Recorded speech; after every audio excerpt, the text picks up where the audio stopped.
So I will there's a couple of people who are joining via the public link. Thank Greg for that reminder. So we are now recording. So I will move Nate Cahill. I'm going to promote you to panelist. Greg, I'm going to leave you as attendee.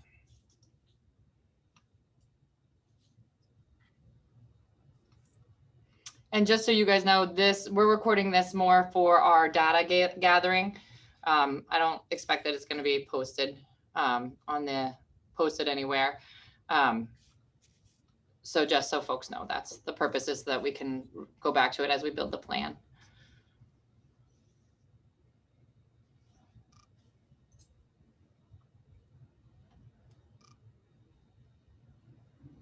Oh, I got more attendees. That means, okay, Eric, I'm going to bring you in. Eric Archer, I'm promoting you to panelist, and Doug Silva. All right.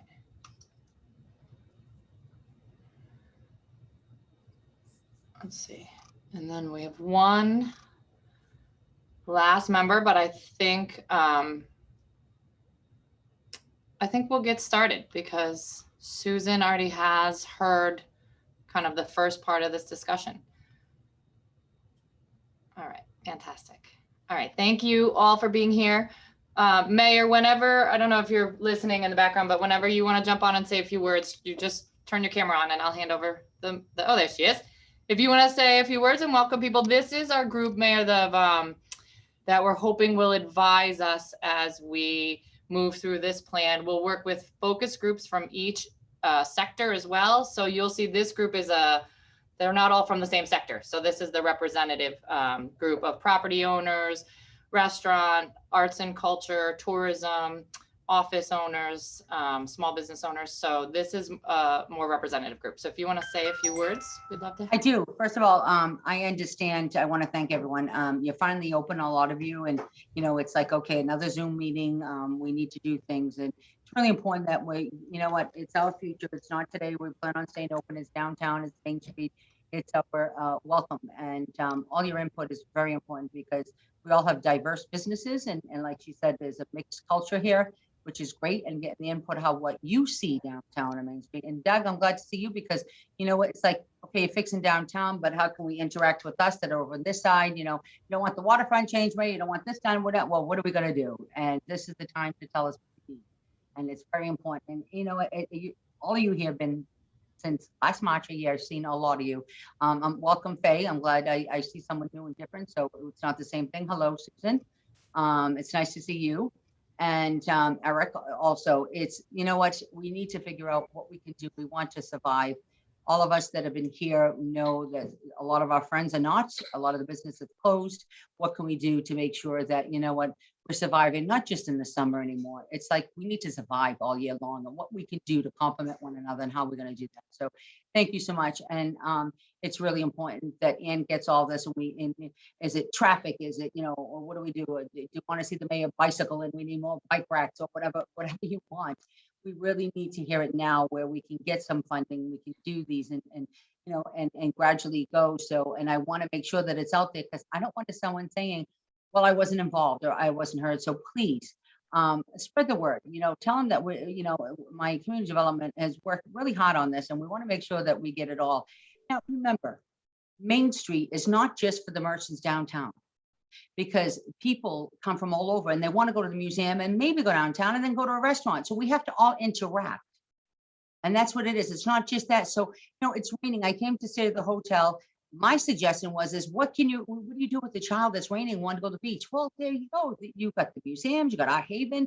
I'm going to go get my hair done and leave the kids with Tracy for 2 hours while I go next door to get my hair done. People need to compliment and do like all these little packages because I used to do that at the hotels. And what can you do? Well, here, do this, do that, leave the kids over here, break them the bowling alley, that. They have that. And when someone said, you know what, well, if we can't drive downtown, how am I going to get my bags? We'll valet walk them with you if you needed to. If you have that much, I'll carry it. You know what I mean? There's so much we can do. Think of something and we'll do it. Thank you, everyone. Thank you, Mayor. And just we'll do a little housekeeping up front. Thank you guys all for being here. I think we will do introductions because like I said, we did pick a diverse group of people. And so I'm not sure everybody knows each other or not on this call. So we'll start with introductions. Then we're gonna go through and hopefully take 20 minutes tops. So you guys can see the data we've collected so far from the presentation. And then the real heart of this and why we are so grateful that you're here participating is we want to hear your feedback. So that's what really the heart of this is about. And so we'll kind of prep you with some stuff, some information, and then we'll get into the good stuff. My name's Jill Cahill. I'm the Community Development Director. I know introductions on Zoom can be funky, so I'll just go kind of around my Hollywood squares and ask you to introduce yourself. I'm going to go with Ann Burke next. Hi, I'm Ann Burke. I'm your plan facilitator. I've worked with downtowns for way longer than I want to try to admit, but I love being in Gloucester and look forward to working with you on this exciting project. And Sal? Sal DiStefano, Economic Development Director. Thank you for everybody for joining us today on a really hot afternoon. And Gemma? Hi, I'm Gemma. I am the staff planner here in Gloucester. I'm pretty new to the city, but I've really enjoyed working on this project and collecting some of this data for you guys to look at. And Faye? Hi, my name is Faye Popolo, and I own Shore Nutrition that just opened up almost 4 weeks ago.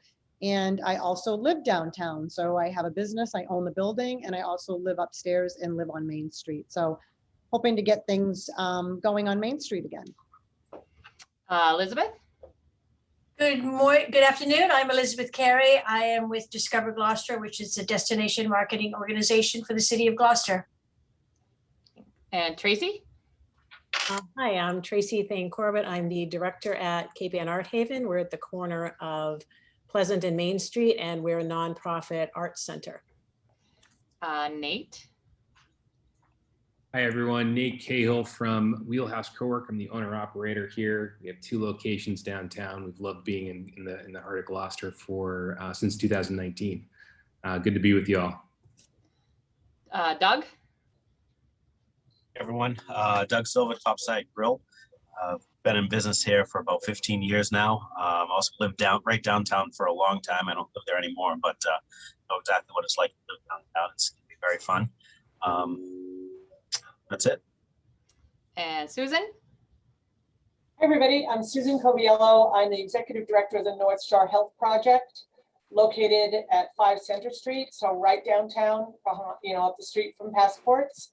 I also represent the Cape Ann Plein Air event. I'm the Executive Director for Cape Ann Plein Air as well. A lot of events take place in Gloucester and certainly around downtown Gloucester. And I believe I'm representing the Chamber of Commerce as the board president this year. So I live in Essex. I'm thrilled to be part of this this committee. I really appreciate being invited to join. Thank you. And Eric. Hi, everybody. Nice to see you all. Eric Archer, Executive Director of 1623 Studios. We relocated to 11 Pleasant Street not too long ago, and we are reopening soon. So looking forward to getting back downtown. All right, fantastic. And thank you, Eric, on behalf of the city for all the fun ways you came up and stayed involved with your Main Street location through COVID. There was always something fun happening in your windows. So we appreciate it very much. Thank you. Okay, so Gemma, if you go to the next slide, I will kick us off. I think most of you have heard this and it was in the email, so we'll keep this short. This is the local rapid recovery plan initiative.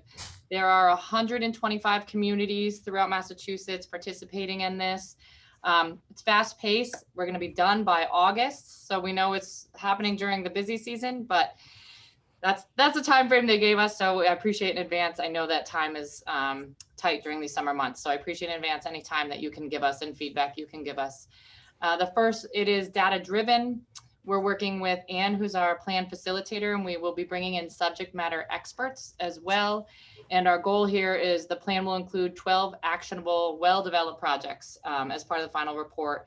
And I think it's important to note that, as Ann says, reading the tea leaves, the theory here is that this is how the state will be determining how they're investing in downtowns and some of the capital initiatives in the coming fiscal years. So being a part of this will help us kind of drive the agenda at the state level. Next slide. So this is the timeline. We are currently in the phase 1, which is diagnostic. So we did the data analysis is what we're presenting today. And again, this data was, same data was collected in 125 communities. So locally for us, it's a big deal because it takes us out of anecdotal and into data. And I think at the state level, it really gives them probably the most hands-on snapshot of the effects of COVID on our communities and our downtowns. In the next couple weeks, I think I put these in your invites too, we will be having some focus groups specific to sectors. And thank you, Discover Gloucester and Elizabeth Carey. They have these kind of already established, so we're working with them. And these are our focus groups. So they're coming up. If you're interested in any of them, let us know. We'll be doing retail at 9 a.m. tomorrow, restaurants June 10th at 2:30, arts and attractions June 15th at 9, and property owners on June 15th at 2:30. So not only would we love it if you want to participate in that way too, but if one of the roles that we'd love for you to play on this advisory group is to encourage your colleagues in your sectors to participate in these focus groups and the plan in general. The next phase we will go to, since I skipped over that on the timeline, we will go back to the project recommendations, which is we'll kind of kick off the discussion about today. And then in August, we will get into the plan documents. I think I know the other important thing I wanted to say is, to make sure you guys understand, we did have to identify a specific area, documented area that this plan is for. And this is for downtown. So you'll see tons of maps later on in this presentation, but to give you a sense, we're essentially from the cruise port down to the boat port, back to Middle Street, all the way down to the water sheet. So it is not just Main Street, although Main Street, as we know, is at the heart of that, but it's Roger Street, Main Street, Middle Street, and kind of end to end on that. So we really want to look at how all those areas, including Harbor Loop, which is playing a really important part in our downtown, how they all interact. So what's the next slide? Is it me? Okay, so I'm going to hand it over. So Gemma, everybody welcome her. She's new to the city of Gloucester. We're thrilled to have her here. She brings with her an incredible background and as a data scientist, which is a hole that we kind of had in this group, as well as a planner. She's worked with other communities. So it's been really great to have her kick off on this project. So I'm going to let her kind of present the data that we have gone through so far. I'm going to ask that I want to get through the data before we get to the discussion, because I want the discussion to be, we're looking for kind of the bigger ideas, not to get too hung up in each of the data, but it can frame it. So if you have questions about the data, please write them down. We'll do questions when we engage in the conversation. We don't have a chat set there for whatever reason. Our city account doesn't have a chat box anymore. So when we get to discussion, we'll do raise hand, and everybody should have the raise hand button at the bottom of their screen. So yeah, hold your questions and we'll let Gemma take the floor. Hi, thanks, Jill. So I'm just going to kind of dive right in, and hopefully this will kind of help you guys in your conversation later on. But the first piece is looking at data related to the customer base around downtown. So just setting the stage with some census data, looking at the census tract that contains the study area. That makes up about 12% of all the housing units in Gloucester. And the population there tends to be a younger population with younger children, and they tend to be lower income than Gloucester as a whole.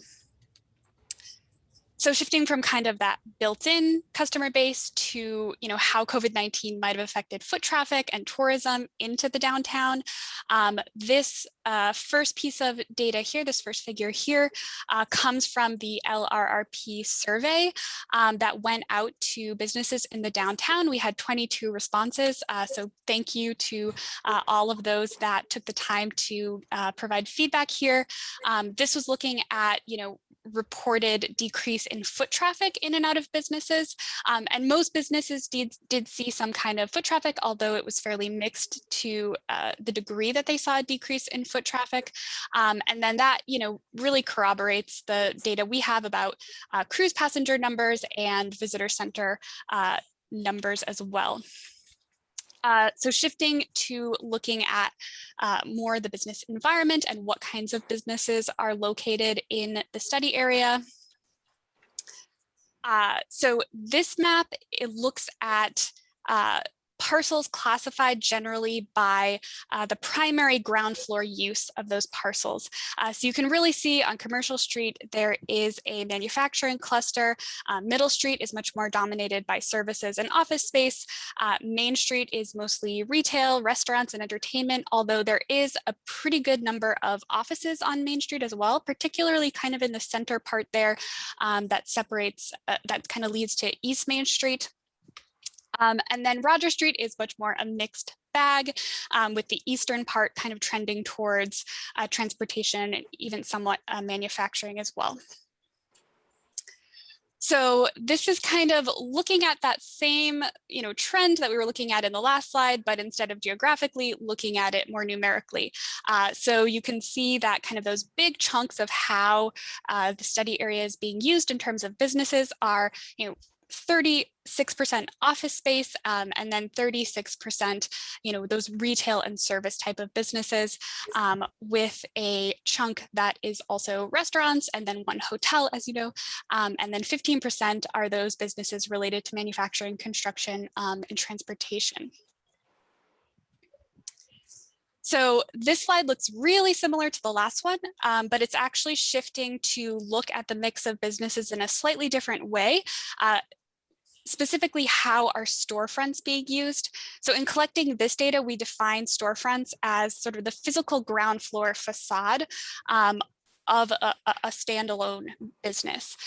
So not every parcel had a storefront, and then some parcels had, several storefronts. And unlike, the business mix in general, storefronts specifically are much more heavily concentrated in retail and services, which makes sense, as well as, quite a few restaurants.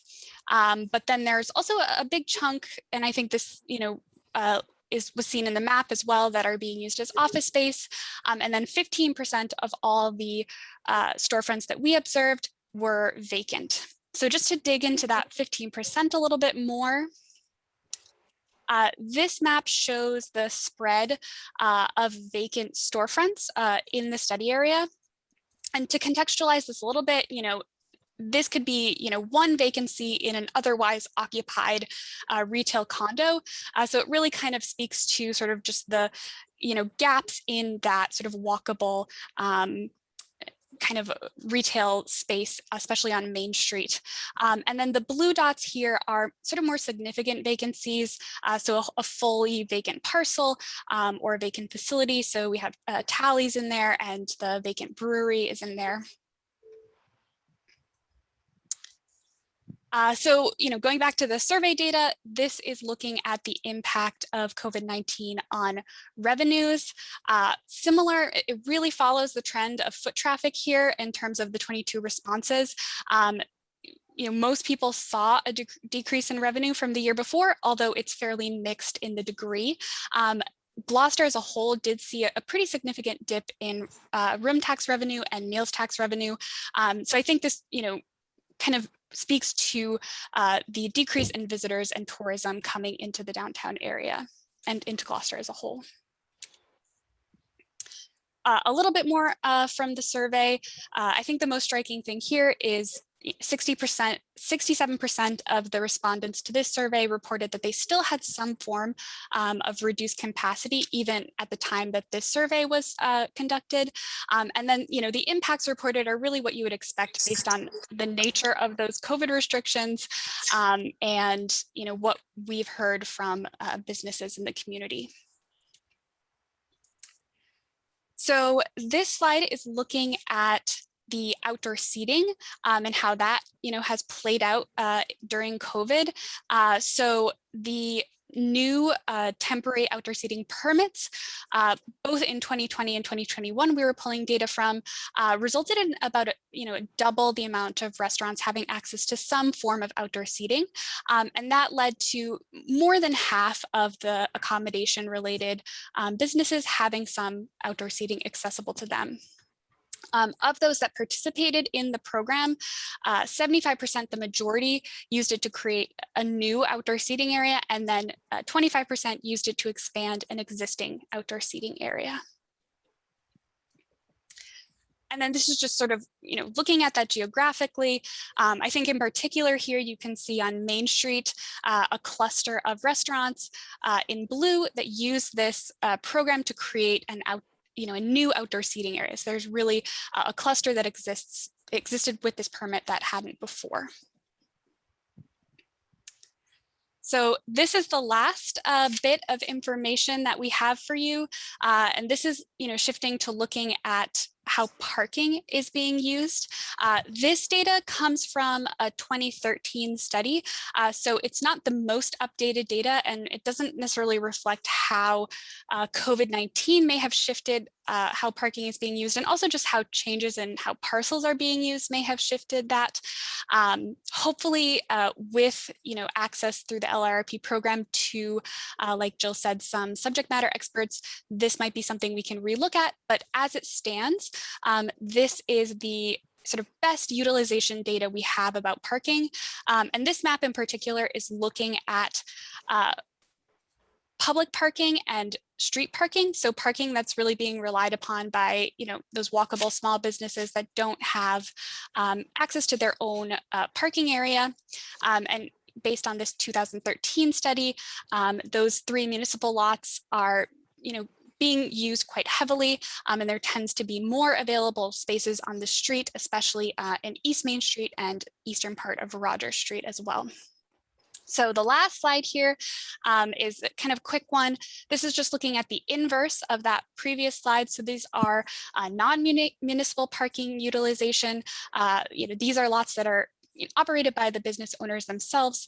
And the usage here, at least based on that 2013 data, suggests that there might be, opportunities for a public-private partnership around parking.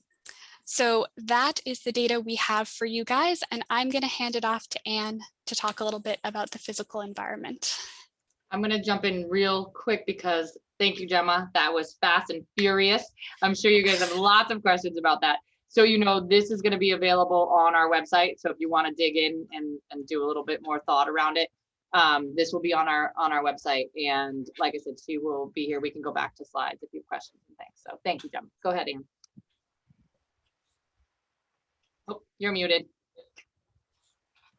Part of this project is for us to take a look at the physical environment, both the public realm and the private realm. And for somebody like me who comes into Gloucester and walks around with our team, we sometimes walk by things every day and we don't see them. But so sometimes it's helpful to have somebody from the outside who can come in and sort of take a look at it, just as a visitor might take a look at your downtown.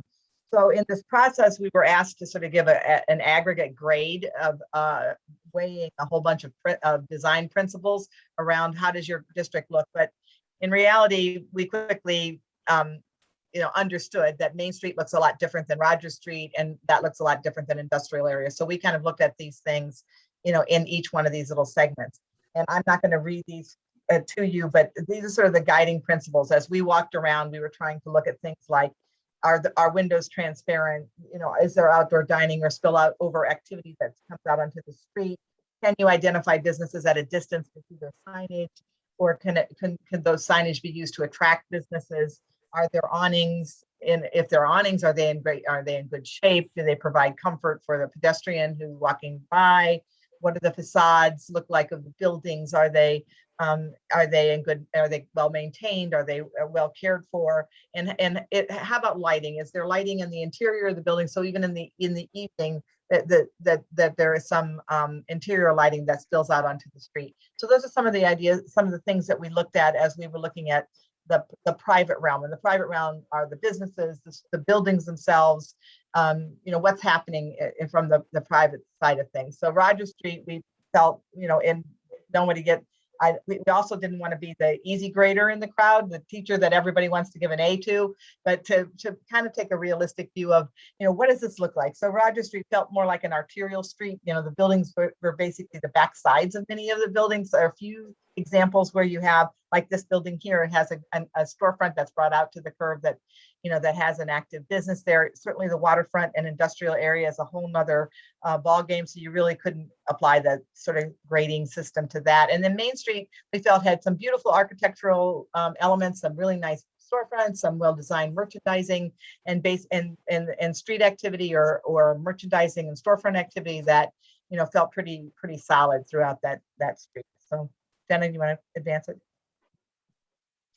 The public realm, and again, we're looking at how does this feel if you were walking around or driving around? Is it navigable? How does it feel as a pedestrian? Are there seating areas? Are there places that you could have performances? Are the sidewalks in good condition? Is there continuity? Street trees, public art, wayfinding signs. If you're a visitor, can you find your place from point A to point B? How does that work? I asked the question a number of times. If I was a visitor, how would I know to go here from the hotel or from the waterfront? How would I know how to get up to Main Street?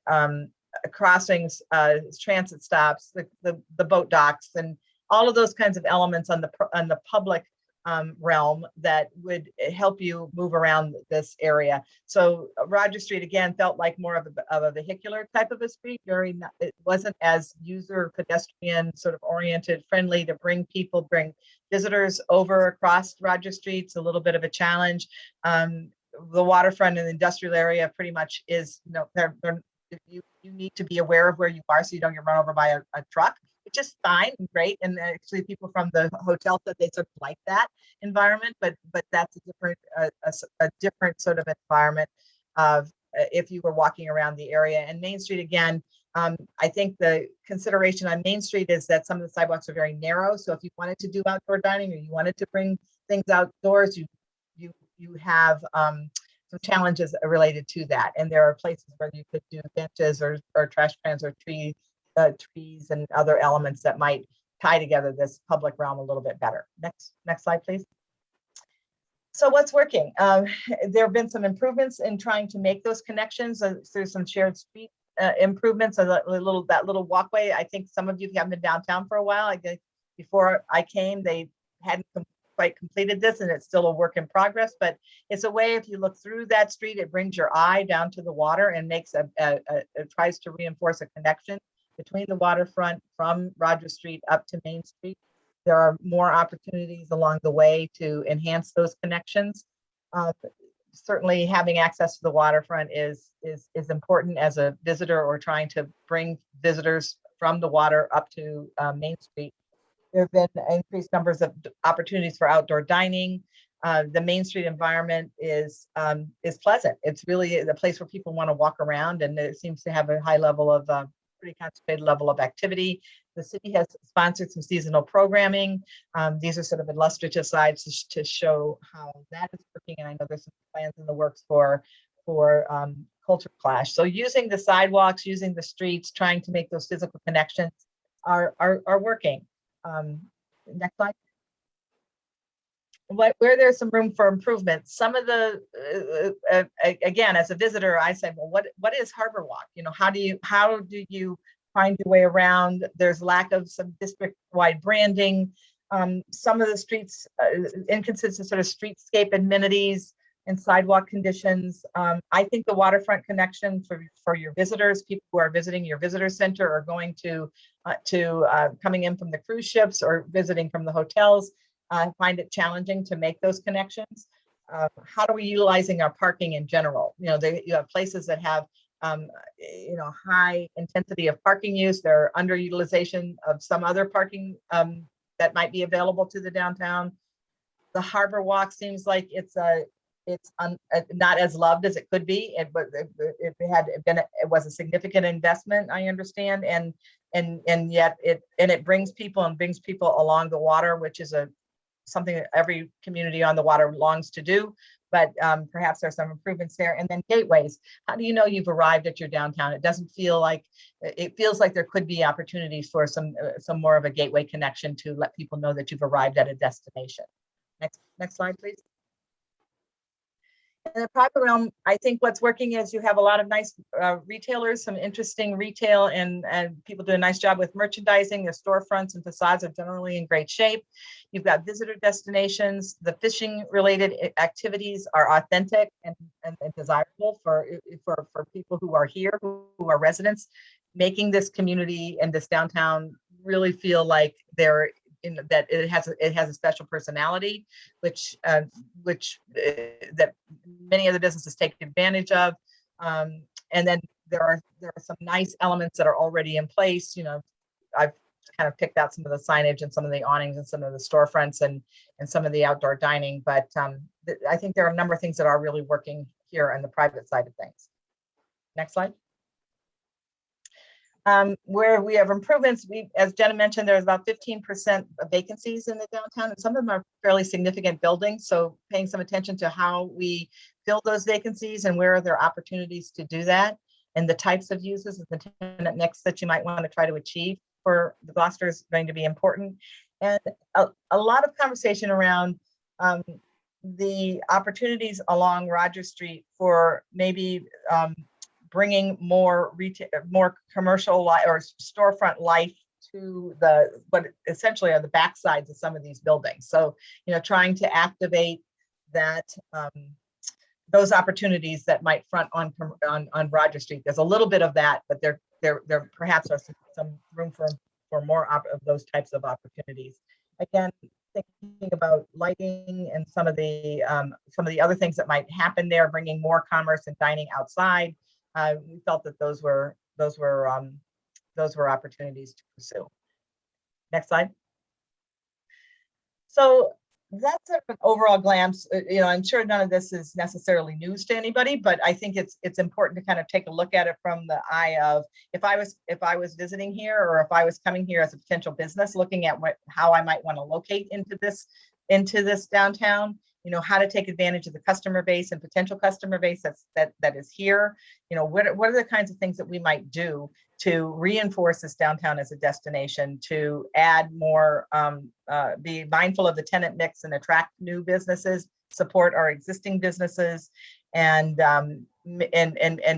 really take advantage of some of the placemaking opportunities that kind of really create this place as a destination. And while we're in this discussion, certainly how we look at and manage the parking, you know, accessible, available, and cost-effective parking that might be here to support those kinds of parking as an asset, as an economic development asset, and how do we try to manage that in the best way possible.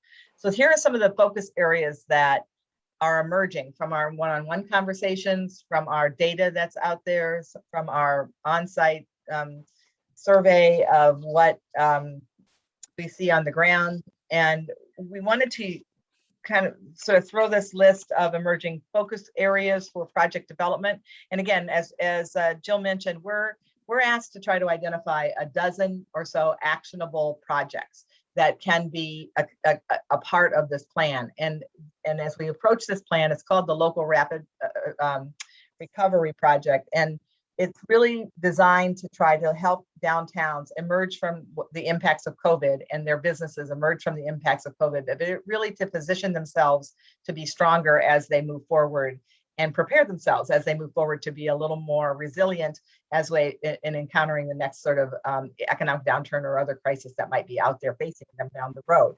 So with that in mind, you know, what are the kinds of things, and what we've discovered in many of these communities is that COVID sort of brought into focus some existing issues that downtowns were facing. So, and maybe it accelerated those. Some of those are merchandising kinds of ideas, and people were forced to do things in a completely different way, like outdoor dining, that they didn't have, but like it now that they have it, and want to do more of it and want to do it in a better way. So there were things that were discovered as sort of how people scrambled in this last year to stay afloat, and then how perhaps some of those things that might want to stick, and some of those things that we might want and do better, or some of the things that we only know that this only exacerbated the problem, and how can we address some of those issues that might have been nagging issues in before COVID was even around. So that's what we're doing. We're trying to create a list of a dozen or so actionable projects. We have access to some subject matter experts who can come in and help us flesh out some of those projects a little more fully. But we wanted to try to get your ideas on some of these focus areas. And then what else is out there? Is there something that we've completely and totally missed that from your industry perspective, if we could do this, we'll be drilling down on some of those questions as we go into the focus groups. But if you could think of, if I could do this, what would that be? This one project or one or two projects that would really have an impact on the success and vitality of your business or your customers or your clients or your patrons who come to work with you. So these are the areas that we see emerging. And within each one of these major areas, there are lots of little individual things, but we'd love to hear your ideas. Thank you, Anne. So I know that was fast, but I really wanted to thank you, Gemma and Anne, for keeping the pace up, because I really want to get to the part where we hear from you. There's not that many of us, so you can either just wave your hand at me like this or raise hand at the bottom. What were people's initial impacts? What are your hopes and dreams for these projects?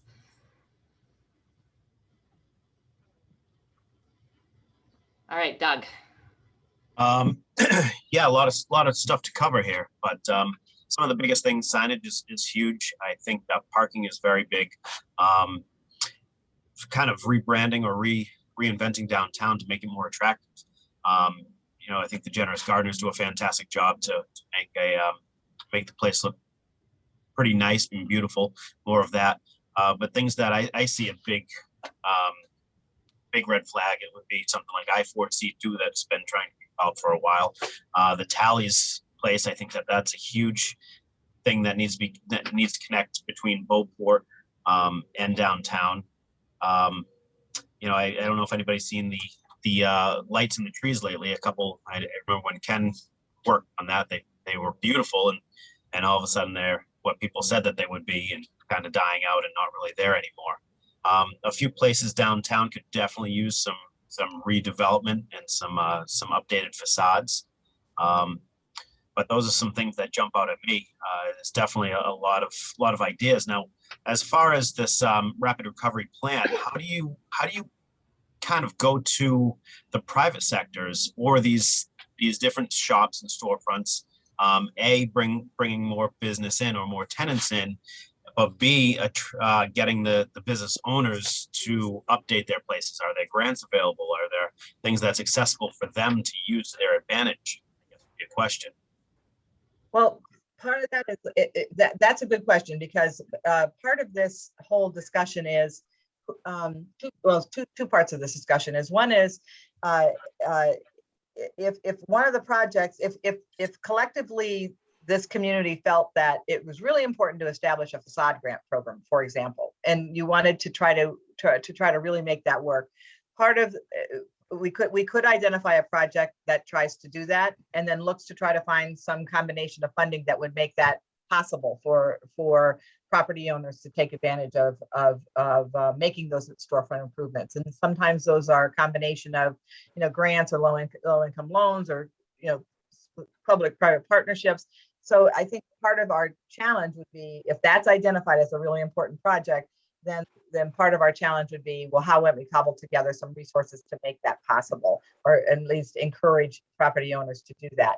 The other piece of the what if question is there a backbone organization like a downtown management organization to help implement some of these things? And so, one of the things that has come up out of this discussion is the need for a more formal kind of downtown organization that would have the bandwidth and funding to be able to actually put in place some and implement some of these strategies that might be developed. So that's something that's on the list of potential projects that people have identified that they might want to explore. Thank you. And we'll go Tracy and then Eric. Unmute. Okay, what struck me was just some of where we really needed some visual interest And I know it's a lot of work for a lot of store owners, and some, it takes money and all that. We had a couple of successes during this pandemic where Art Haven was able to work with, say, Cape Ann Savings Bank and a couple of other stores to brighten up facades that would have been empty with kids' art, with big banners of just colorful art and lights to make it look cared for, to make it look cheerful. We also brought the buoys out and about and hung them in different storefronts. And I got comments from a lot of people throughout the year that they just enjoyed that it felt fun and that it felt lively and alive. And so I just wanted to throw out the idea that there might be something we could come up with through some different funding to partner. It could be with Art Haven as a nonprofit. It could be just the idea of art in general. And there's certainly a number of us that work in the visual world to come up with different ways to bring life to the different stores. And it could help the store owners, because I think when you're trying to just get people in the door, the list gets pretty long, and decorating the window, as much as it's great, is going to be hard to put on the top. So I think that could be something really interesting to layer on some collaborative art. It could be window art, it could be public sculpture, it can be it can be lighting, a lot of different things. But we saw some success with it, and I think it really made a difference. Thank you. Thank you. Those were fun. And Eric. I was going to say basically the same thing, advocate for public art. I think it's a great way to enrich the physical environment and bring the area to life. I think it could really address some of the more trouble spots aesthetically downtown. It could potentially be a solution for some of the vacancies with some temporary artwork. It could also, from a funding standpoint, be something that's sponsorable, whether that's a corporate sponsor, a philanthropist, or a grant or something like that. But as Tracy said, there are a lot of arts groups that could potentially collaborate. We've found with some of the public art that we've been doing in our window that it's a great collaboration opportunity. I'd be interested if anyone's ever sort of mapped the public art in the area. It'd be interesting to know, like, where are the sculptures, where are the murals, where are the different pieces that are of interest, and then what are the opportunities? There's, I walk around downtown and I see so many opportunities for public art. I think some of that's been done, but I can't remember where I may have seen that. But yeah, I'd be a big supporter of a public art initiative. Thank you. It's interesting for those who haven't heard on this call yet, and thank you to the mayor for her leadership on this. When I first started, the mayor had talked to me about a vision she had to bring in someone to focus onto our city team to focus on arts and culture and events, in particular, because very much like the working waterfront is a destination driver to the city of Gloucester, so is our art and culture scene very much a destination driver. So under the mayor's leadership in this budget, we are hoping to bring on a part-time arts, culture, and events staff person onto the economic development team. So I think we'll have the opportunity to look into some of this more. So thank you, Eric, because I'm trying to think if there's anyone, Sal's been here a little longer than me, and the mayor would remember, but I don't think we have mapped kind of the public art assets, not that I've seen in my travels. So thank you for that.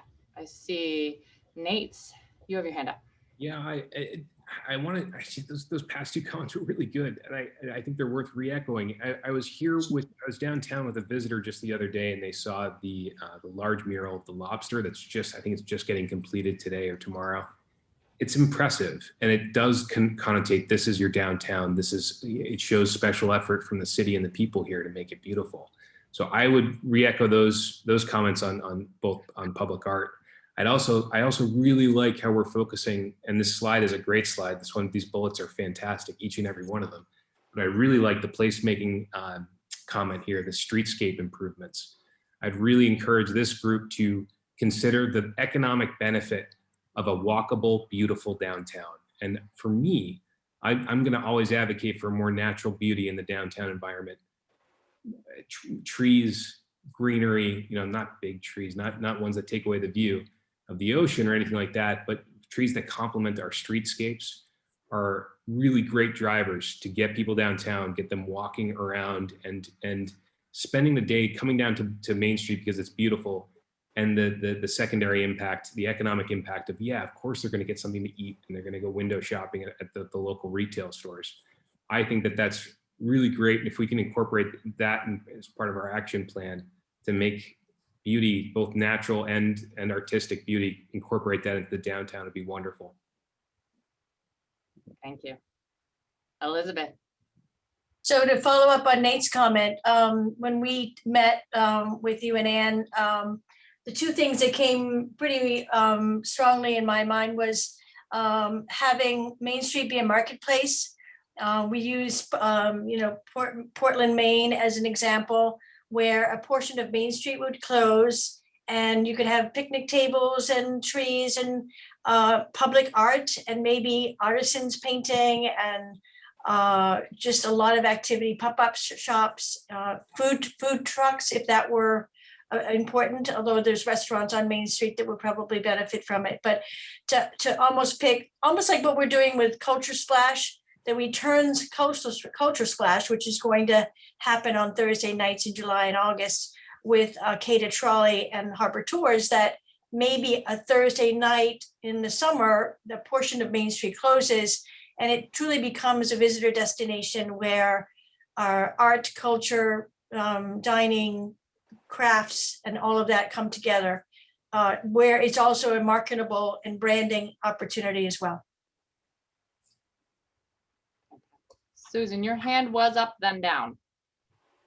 It was, because I didn't know how down specific I was getting, but along with the parking, I love everything we're talking about, the art, etc. I'm thinking more when I look at the area downtown, more technically about how to get around and how to park and where to find parking. If there was auxiliary parking with some sort of easy and free transportation from a satellite parking lot to downtown, it would benefit both visitors as well as residents, I would think. So along with the parking, utilization of existing new parking lots, signage, marketing management, public transportation. I think that should be part of the conversation as well.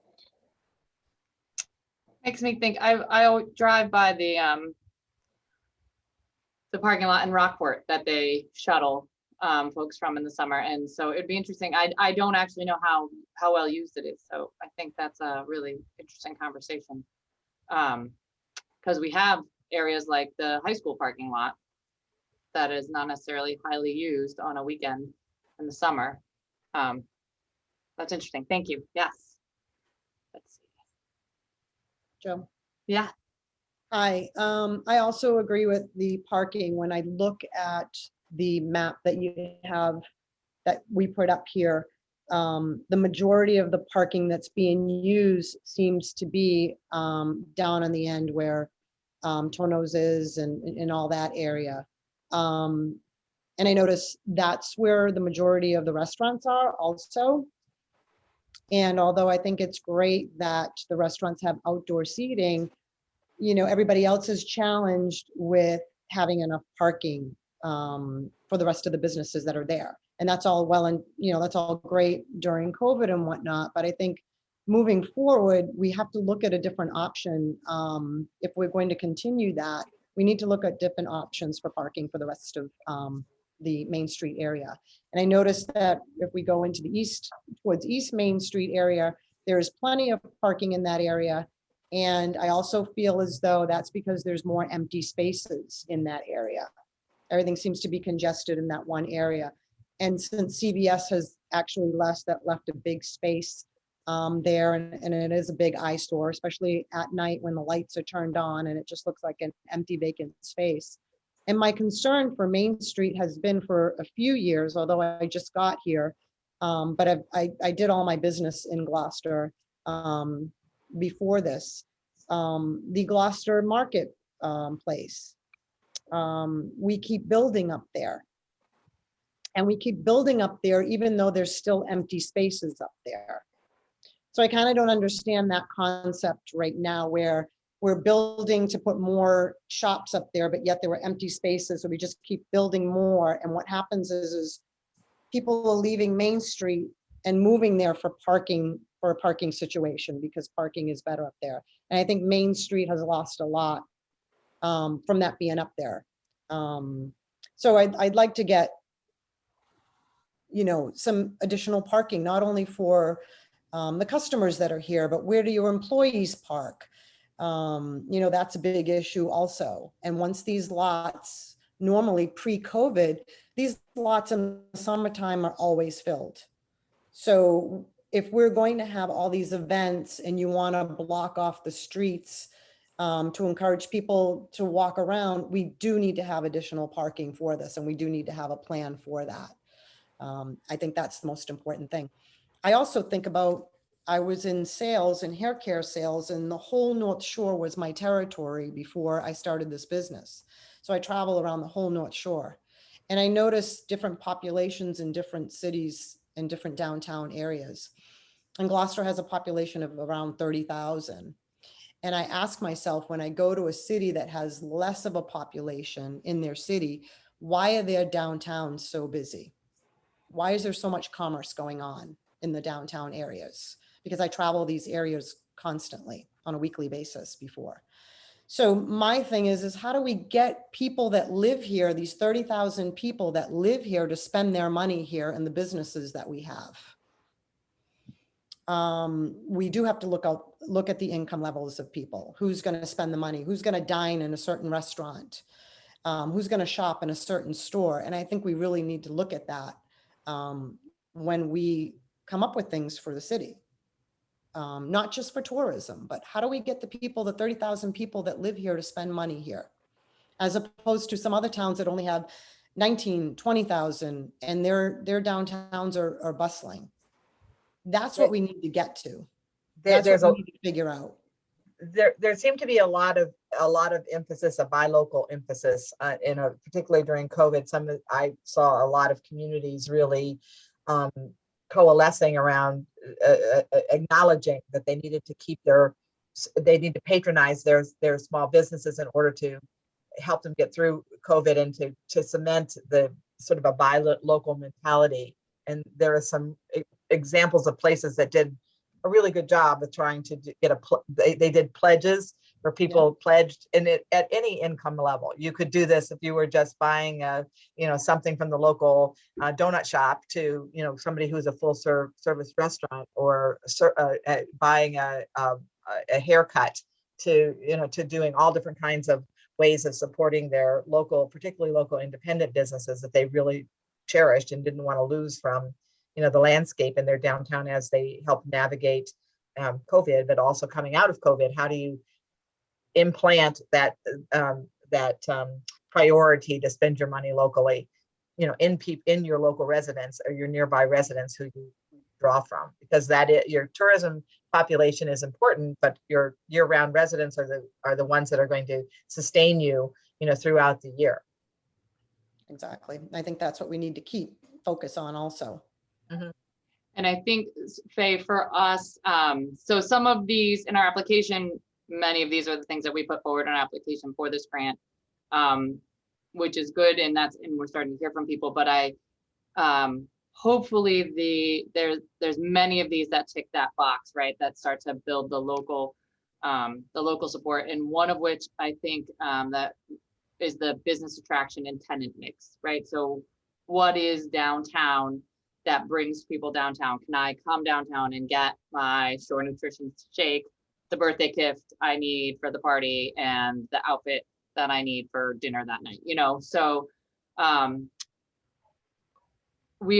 so that's our eye is definitely, and I hope this shines through in this is to both, is to always, what's the visitor experience like, but also how do we keep this going year round, and how do we keep our residents to come downtown? And I hope one of the other pieces that we hope and that we work on is some of the programming, right? So some of the stuff that we do, we always, and I think Elizabeth and the Discover Gloucester team did a great job of of that last year, saying, rediscover Gloucester, come downtown and enjoy it. So I'm going to let Ann also, anybody just jump in when you have something to say, but Ann is our facilitator who she's going to pick your brains for feedback on some of these so we can, as we start to develop the project. So hand it over to you, Ann, about any specific questions you want feedback on. Well, a couple of things that, we talked a little bit about, and I don't want to go down the rabbit hole of parking, because parking is going to be important no matter, in all shapes and forms. As we think about parking is never done in any downtown. It's always sort of a managed system, because it's how is it priced? Where is it located? How is it managed? How do you sign it? How do you direct people to it? But I think that as we think about projects, we think we weave that conversation into, many of these projects as they get developed. So it's not an either or situation, but it's more about how do we incorporate that into some of the projects that we're talking about. I had a couple of questions for those of you who are businesses around, did you make changes within your business operations that you think you're going to look at coming out of COVID, and as you look towards the future, that you would like to, that you think might translate into either technical assistance or opportunities that you might need to be able to continue to grow? I mean, we've had a lot of conversations with retail experts who made the comment that COVID accelerated a lot of trends that they were seeing in the retail industry already, in terms of how people shop, people who want not only a combination of an online or experience, but also people who are looking for the experiential nature of being in person. So in that many of the retail experts that we talk about, that sort of trend that is merging these two things. So people need an online presence. They need to have the ability to deliver and make their products accessible to people, both virtually as well as in person. Are you seeing yourselves, has your businesses done anything, or do you see opportunities there that you think could be translated into something that supports your business growth post-COVID? Like, do you all have websites? Is there an opportunity to create a digital marketplace? If you're working in selling, art or things like that, are you looking at enhancing those opportunities in sort of in that virtual merchandising world? We have a lot of retailers. Faye is probably, I'm looking around the group. Yeah, so I think mostly, like, I just started the business, but with my daughter who's in Beverly, her business, a lot of it's Instagram and Facebook and whatnot, and word of mouth, and that's how it's always been for us so far in our business, and just getting people out there and getting to post our businesses so that other people can see it. It's like the new form of advertising in that way. And I think that's worked really well with us, and that'll continue to work really well with us, and just the support of the community talking about us, and us doing, what we do right now is we do a lot of tea drops. We've been doing that around town, where we'll go around and introduce ourselves, and that's something different. Do you know what I mean? We just go in person and drop off some energizing teas with some aloe in it, and give them a menu and some coupon cards. So we've been doing a little of that just to increase our traffic flow, so that if people haven't heard of us, we introduce ourselves in person, and that seems to be great. People are stunned that we're actually coming in and bringing them something, so that works out good. I think that reinforces that experience that people want to be able to be in, right. Meet the person who owns the place, to taste, feel, discover the product. But your use of social media and how you're getting the word out is something that that sometimes people hadn't been set up to do much, and hadn't really taken advantage of that. Yeah, and it's also getting to know the community. you know, being back here, I've seen people that I've known for years and haven't seen in a long time. And then we're meeting new people that have actually starts up conversation, and we are a nutrition club. So that's what we are. We want to get involved in the community in that way. And if anybody has any nutritional goals, and you know, we don't want to be just like, how can I help you, get you a coffee and that's it. We want to get to know about the customer, and we want to make them, you know, feel comfortable and feel good about coming in and leaving. And I think that's important, because I think with COVID, I think we lost a little of that social, you know, aspect of business, just being, you know, on a phone or texting and whatnot. I'm a people person, and it's nice to just say, hi, how are you? And people have that sense of community. And that's what we're here for. And I think that makes a big difference. So We saw a getting lot to-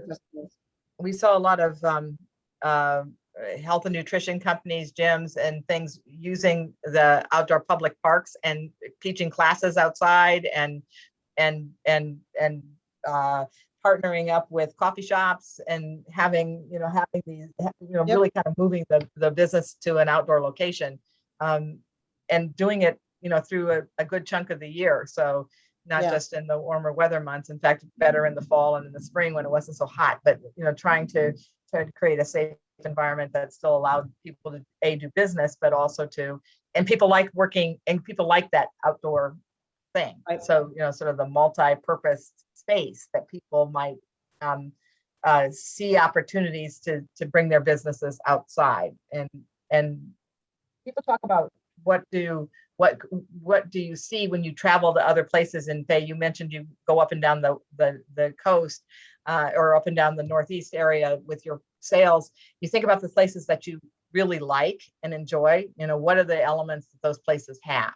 Do they typically it's art and culture, interesting retail, places to dine, those kinds of things, and a pleasant and a safe environment that feels comfortable to walk around in.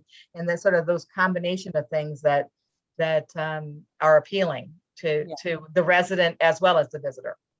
And there's a lot of improvements that are going on in a lot of those cities and towns too, in the downtown areas. There's a lot of housing going on. I can just say, Stoneham, Wakefield, all these places that I traveled, that are just doing a lot of building with, residential and retail in the same type of area. And you want those people that are living in the downtown areas to be shopping in the downtown areas, and they're making them, really nice places to live, very desirable places to live. And that's, I think, is key. Yep. Thank Elizabeth, you. And you Elizabeth, had your hand up there. you had your hand up, Elizabeth, and then Tracy. So I just thought of a conversation we had. Doug was on the call maybe a couple of years ago. Just a little bit on a side note, but could be helpful, is a referral program. So what Faye was saying is that there's a lot of people that don't even know who's on Main Street, right? So the notion, we came up with this idea of having sort of a referral card, because businesses, if you're at Pop Gallery and you have a wonderful experience at Pop Gallery, and then somebody says, you know what, I'm looking for a pair of sneakers or running shoes, and then Pop Gallery sends somebody to Mark Adrian Shoes, and the referral program offers a chance for their local business owners to understand that you're working as a community, as a Pop, referred somebody to Mark Adrian. Mark Adrian's going to refer somebody to Passports. Passport's going to refer somebody to someplace else. And I just kind of thought we had sort of a momentum in the conversation. I don't know if it fits here or not, but having some sort of referral program so that people on the east side of Main Street and the west side of Main Street can work together and collaborate and create kind of an itinerary, which is what Discover Gloucester always attempts to do. So just a thought there. Yeah, I think that's great. I think there's, collaborations that people are doing also that, they're doing it through Instagram, and that's a great way. So you have one business collaborating with another business. And that seems to be working really great, because you tag one business, you offer some sort of special, and that seems to work out great. So it is a great thing to do. We all want to support our local businesses. We all want more people to come downtown, definitely. Yeah. Tracy? Yeah, I just, I wanted to call out, since we're talking about funding, and it might be something that would be able to get us at grand gestures, right? Like that big lobster mural. And I know I already brought up arts and everything, but when Anne, in your presentation, you showed there was a shot of Pleasant Street, and it just looks so sad. It was like that big like blank wall, and just it made me think of Portsmouth, New Hampshire, where they have this great big cool arch kind of architectural element. And I don't know what it's for. I'm sure it has a cool story, but it creates this welcoming kind of feeling like someone cared about that corner and they want you to stop. And it's kind of coupled with a couple of big stone benches, and then it's on a walkway. And, you know, I had the similar feeling. Someone else brought up Portland, Maine, and the same thing, like there were architectural elements that just invite people, and they're very interesting, and they're fun, they're Instagrammable. You know, you throw your family under it, everyone wants to take a picture under the arch. And if you combine that with some public art and flowers, but I just think the idea of being able to get funding for something that's like a couple of grand gestures that work for everybody, because they're so bold and they really create emotion. And I don't know, just that picture, Anne, that really struck me. I'm like, oh no, that's right around the corner from me. And we put a masking tape mural on it, but it only can last a week. Yeah. Oh, Doug's holding, is that a classic picture, Doug? That looks old. And then we'll go to Susan. Now I gotta know what it is, Doug, and then we'll go to Susan. Oh, that's the old Cape Inn. I think they put it up for one of the anniversaries. I'll hold it up again. I don't know if anyone can see that. Oh, wow. Oh, yeah, I remember that. I remember seeing the photograph. I'm not that old. Yeah, it's on photographs a lot, but you know, something like that would be just very welcoming to Gloucester if you created something like that. That's, I mean, that's Yeah, you think definitely a about little older. creating your gateway. So like, Yeah. here we are, we're here, you know, welcome in and come in and get to know us better, you know, sort of thing. Yeah. So I was just gonna say, my daughter lives in Jackson Hole, Wyoming, and I don't know if any of you are familiar with their downtown, they're green. There's 4 entrances and each one has a beautiful antler arch. I will email it to everybody. It's made out of antlers, and everybody gets their photograph taken there, everybody. It's just iconic. So as you were talking about, as Tracy was talking about this, I was thinking, well, the lobster trap tree is so great. How do you create something like the lobster trap tree as a gateway to the downtown or to the community or somewhere that is permanent, that is lit up in different lights during the season, whatever, however you do it, that might be an idea for what Tracy was going for. I love that, Susan. That's really fun. Can I interrupt? I mean, all of these ideas and that's great. And don't take it offensive, people. But other than the generous gardeners, no one's ever followed up. You had the harbor walk.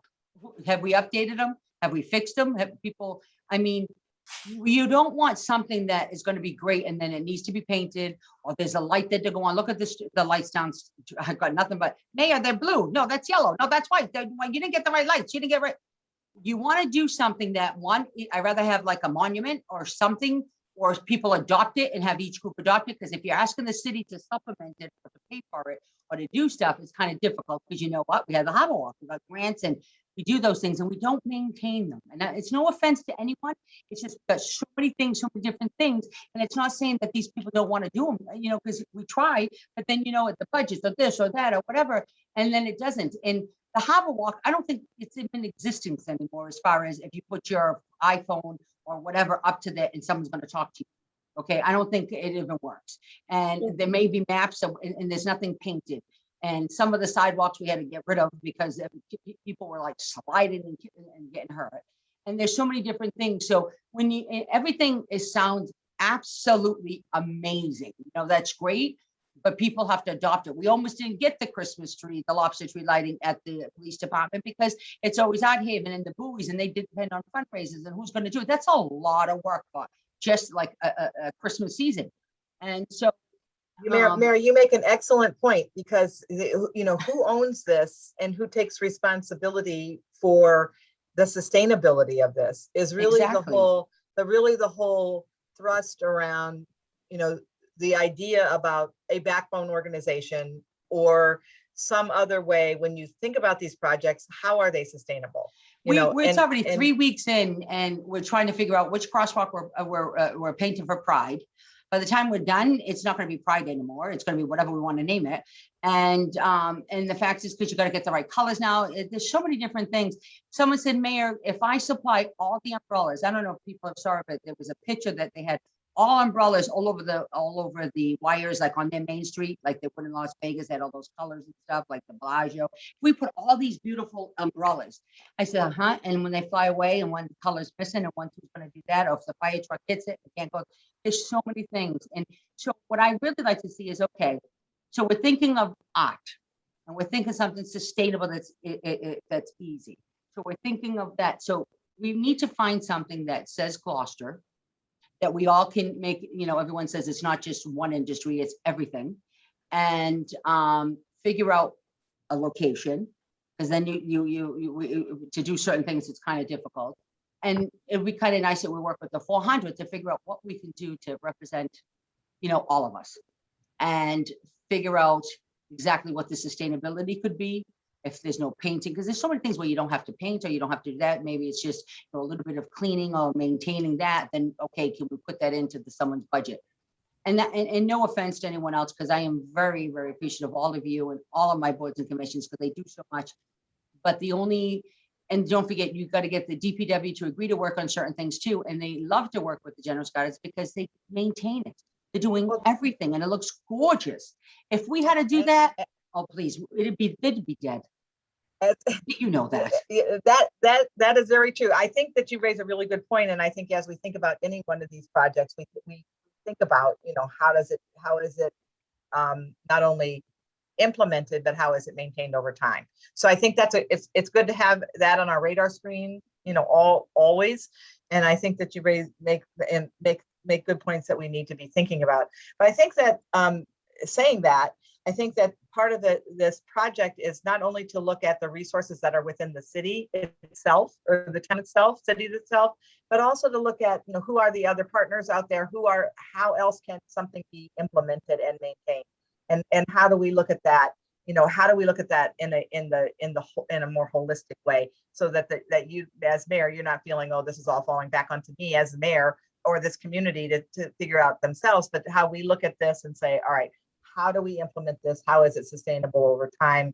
So that the last thing you do, early in my career, I planted a whole bunch of planters with geraniums in one community. And the very next day, every geranium was stolen out of the planters. And I learned very quickly that in an urban environment, geraniums are really transportable. And so everybody had geraniums in their planters. So we had to go back out and replant and maintain those planters every time somebody tried to steal them. And we planted petunias, and petunias didn't get stolen because they're sticky and weird and people don't like to steal them. And so we learned that you have to do that. And then one year our beloved DPW said, we'll water these. And they didn't, because in their scheme of the world, they didn't. And so they all died. And so everybody was mad, and because everything died. So we learned very quickly that we really had to raise the money, put together and hire a contractor to water those flowers every single day. Because the city realized this isn't something they did well, but we realized that people wanted flowers, and so there was a way to approach this project that put in place and we did that Main Street that we got them all flower boxes, and we put them all in the stores, and we put them all in their windows, and that's all the merchants had to do was water their own little plants, and they didn't. So now the General Scouts is going to take over everything. And when Jill said, "I'll get you one of those water things," you thought it was Christmas for them. Yeah, thought it was Christmas because they bugging things. I mean, these are seniors, these are elderly people who give their time and want to be interactive, and they have all winter long, even during the pandemic. Antonetta's out there like you wouldn't believe, but small things, we're doing it, we're cleaning up. Can you even, well, I was busy, I forgot or whatever. And then you go, well, hers is dead and hers is what, you know what, you got one person. So you know what, but Jill's good and Sal's good as far as finding grants and everything else. And that's fine for a year to 2 years. We just got to figure out what we can do eventually, that when this is done, is how do we maintain these and what do we say? Yeah. So I think no offense to anyone, but we take out money under the tourism and we give Discover Gloucester a certain amount, then a certain amount should say, you know what, that whole thing has to do with all of us. We all pay the tax or whatever, is how we can do to maintain it. And how can you do it for everyone? So it'd have to be port of entry, because you can't say just Main Street, because they'll say, well, I pay taxes and I'm over this side of the building. You know, I'm on Whittemore Street, this one's over here. Thank you, Mayor. We can do this a project. We have about 10 minutes. Nathaniel, I wanted just to ask you a question about what you're seeing in terms of the people who are using your type of space, the office worker, and are there things that would be important to your type of tenant in your co-work space, or other sort of office users or entrepreneurs that you see looking at downtown Gloucester as a good location for them to work? I mean, are there things that they need, that you need to see or would like to see be considered as projects in here? No, thanks for the question, Ann. Yeah, no, there are, and they might be simpler than you might presuppose. So what my members are looking for is the coffee shop, the thriving coffee shop. They want to see that. They want to see food on Mondays, lunches on Mondays. That You too. Right? Everybody wants that. No, but that's like those. So these needs are. These folks are coming down to work in a downtown. They want to feel the energy of a downtown, and they want to have walkable access to the cafes that are open, and they're got to be kind of consistently open. And I'm not gonna belittle the challenges that restaurants and cafes face this day. It's an enormous challenge to staff any spot, but it is that's what folks are looking for. And I think that if Gloucester's in a position to encourage that and to encourage the downtown in any way to sustain more eateries, more cafes, and more cultural buzz in the downtown, you'll be able to capture a whole new segment of workers who are now not commuting into Boston. You'll be able to engage them and have them see Gloucester as a really nice cultural fit, and also one that accommodates their needs and their willingness to pay, good money for a latte and a decent lunch. I mean, these folks are interested in high quality items. So I think if we can encourage that certainly co-working will continue to thrive, and you'll see more of it, and we'll be able to have a greater offering for my members for sure.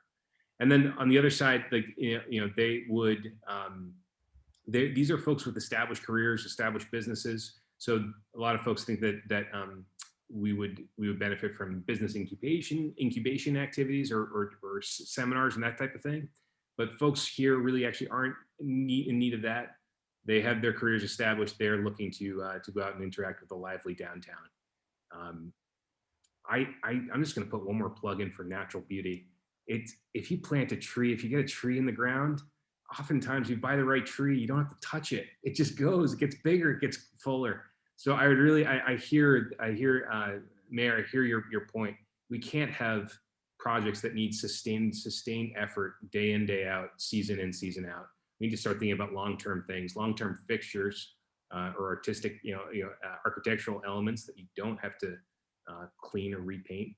But these things, again, I'm going to go back to nature. I just love to see some more trees lining the sidewalks, and those are a lot less effort if you buy the right ones. Sorry, Anna, went a little tangent there at the end. No, that's I've got lots of notes, and these things. And it's so interesting because you start to see these threads of things that people are saying that that all are taking a slightly different tack, but they start to fall into different buckets. And I think that you're going to see some of these project ideas evolve as we experiment with different things, but also look at, how are they interrelated? So, how people walk from, if you're a visitor or you're an office worker who's downtown, you want there to be a destination. You want there to be a reason to be there. So it's arts, it's cultural programming, it's food and dining. It's all of those things that you have all touched on from your own perspective, but I think those are the kinds of things that can translate themselves into strategies there, and some of those things get translated into projects. So I think as you're thinking about this, there have been some really great thoughts and ideas, and I think they're going to start to fall into categories, and then we can start to refine them into specific projects. And I think what I'm excited about this project is that if you really think about trying to identify, trying to bring the global kind of bigger 30,000 foot world strategy down to, okay, if we could plant trees all along the street. And this thing, that's a very actionable project that you can try to identify where you could find the resources, who would be the steward of this, how would this come into play, or we need to widen the sidewalks here, or we need to bring outdoor dining out here, or we want to pilot a different thing.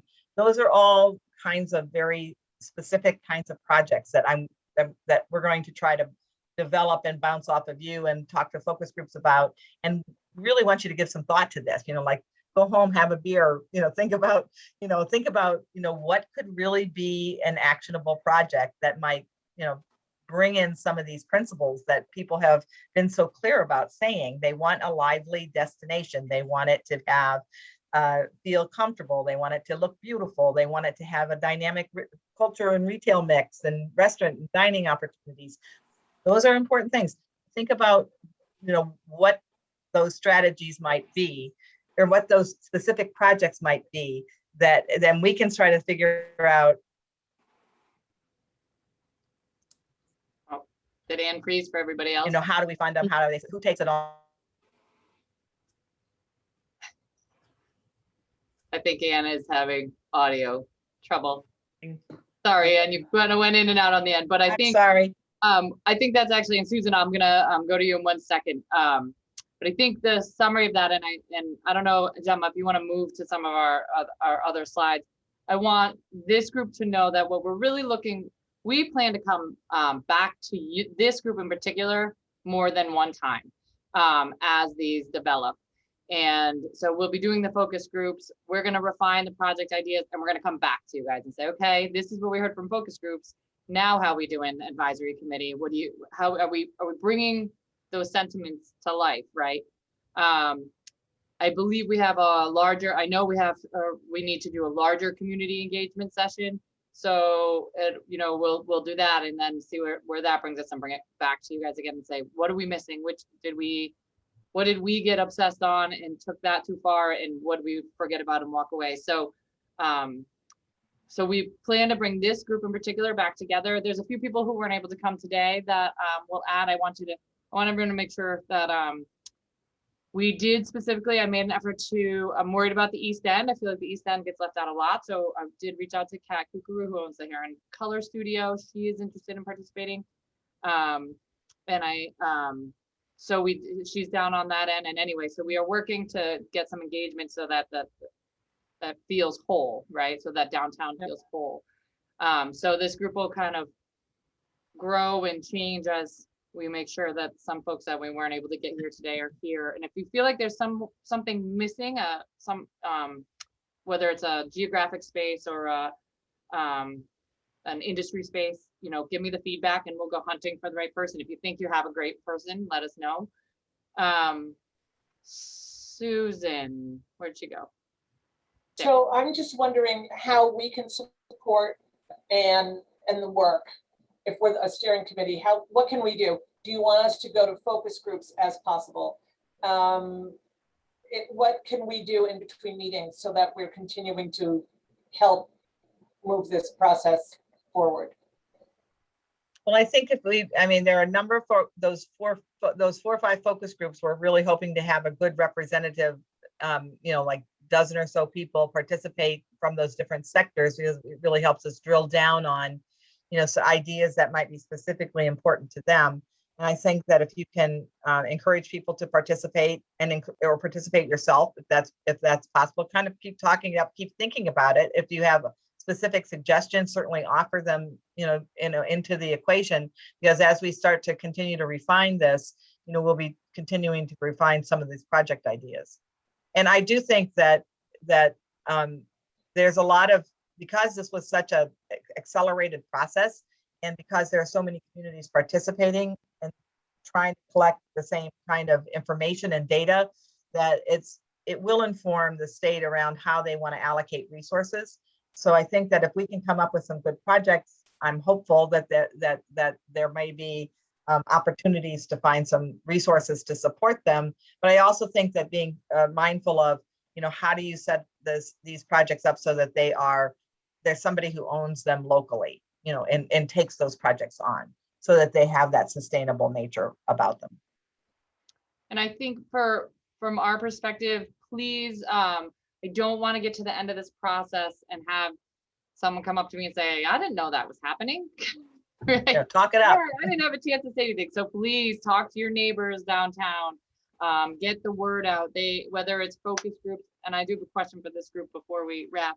And I'm thinking, so Elizabeth, I just looked at so far the participants for the restaurant focus group are 2, and they're not necessarily downtown restaurants. And the future of outdoor dining, whether positive or negative or closing the West End, or, what outdoor dining looks like next year, if we do or do not have it, this is the home for that discussion, very much so.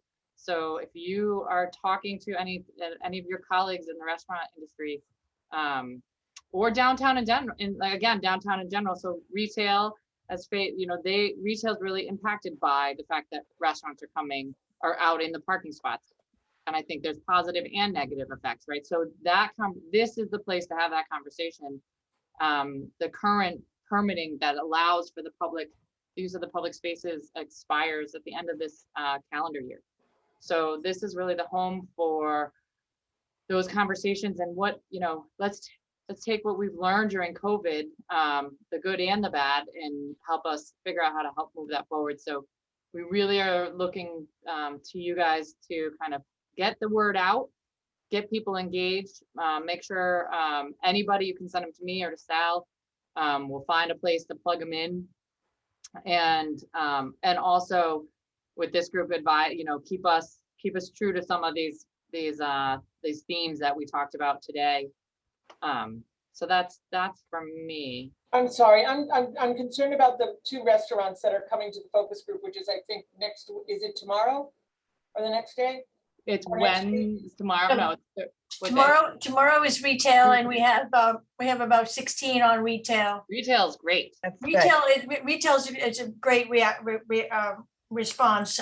Restaurants, I'm sending out another invitation this afternoon, and Susan, I'm happy to send the links out to everybody here so they can just copy and paste, and please send it to all your restaurant contacts as well.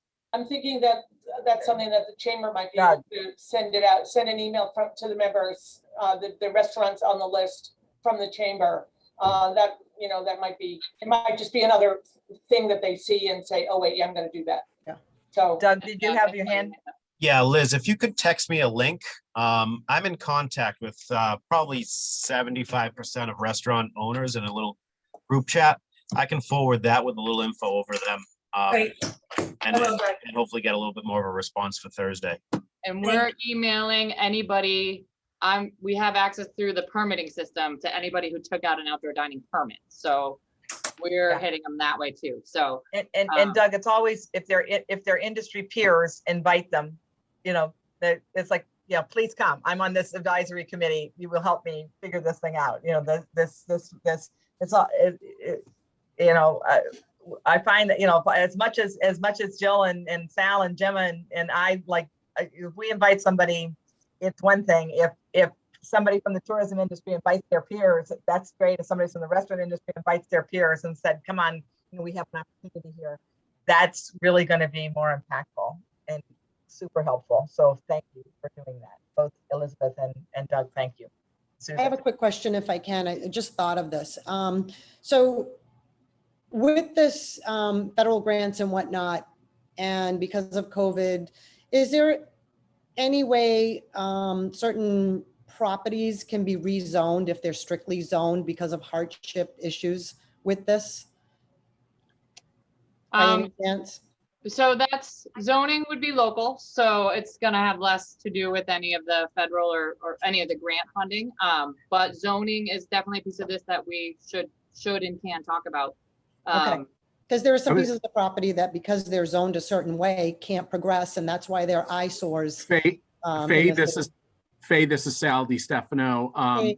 If I could have you attend the property owners group, which is on the 15th at 2:30, as well as anybody else here who's a property owner, that would definitely be helpful, because that's another group that's kind of hard to reach at times. I mean, there's certain people who have already committed to it.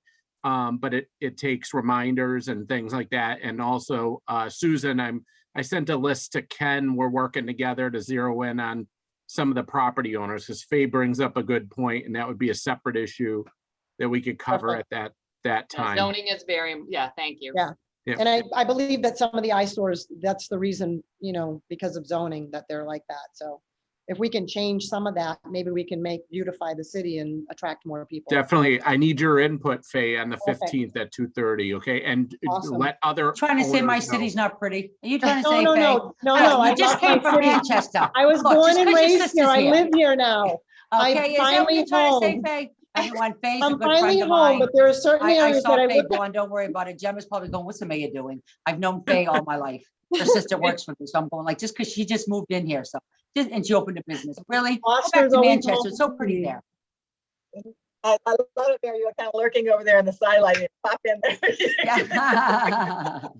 They're probably saying, what's she doing? No, Faye knows. You All know right, what, Faye, there's perfect. a I lot will of be things. on that meeting. You know what? Also, Faye, what we need to do too after this is there's a lot of places that actually want to be helped, but they don't know they don't know a lot of things. They're like a single parent or they're seniors and they don't know what to do and how to do to fix it up. Yep. You know what? So we can help them too. Absolutely. And Tracy, there's an arts, culture, and attractions one coming up as well next week. If you haven't seen it, hopefully you have. I will forward. See, Gemma's going to bring us back to the slide. June 15th. June 15th. Elizabeth, I'll make sure this whole group gets your email, Elizabeth. Because if you're not on Discover Gloucester's list, you may not have gotten it. So yes, we are trying to make sure, because we have been using, we use MailChimp or use this one, and you never know who's is going to end up in someone's inbox or not, right? So we're here to try in any which way we can. And I know anyone who says, I'm not sure where I fit, just tell them just to come to whatever, makes sense. We'll figure it out. We want their input.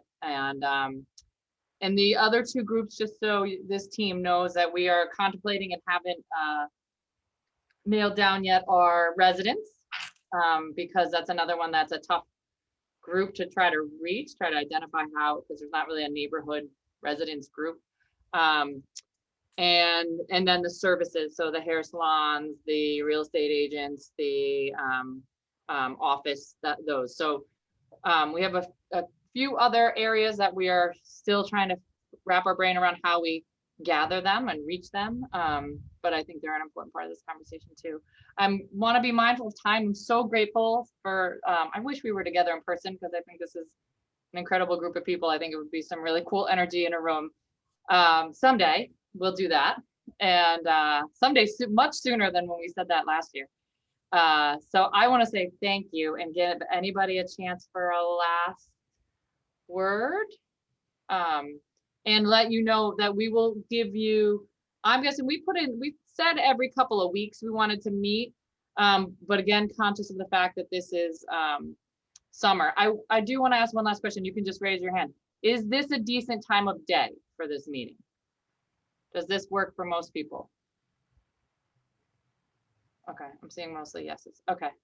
And I see Susan with your hand up. You keep moving on my screen. Where'd you go? There you go. Susan, did you have one last thing to say?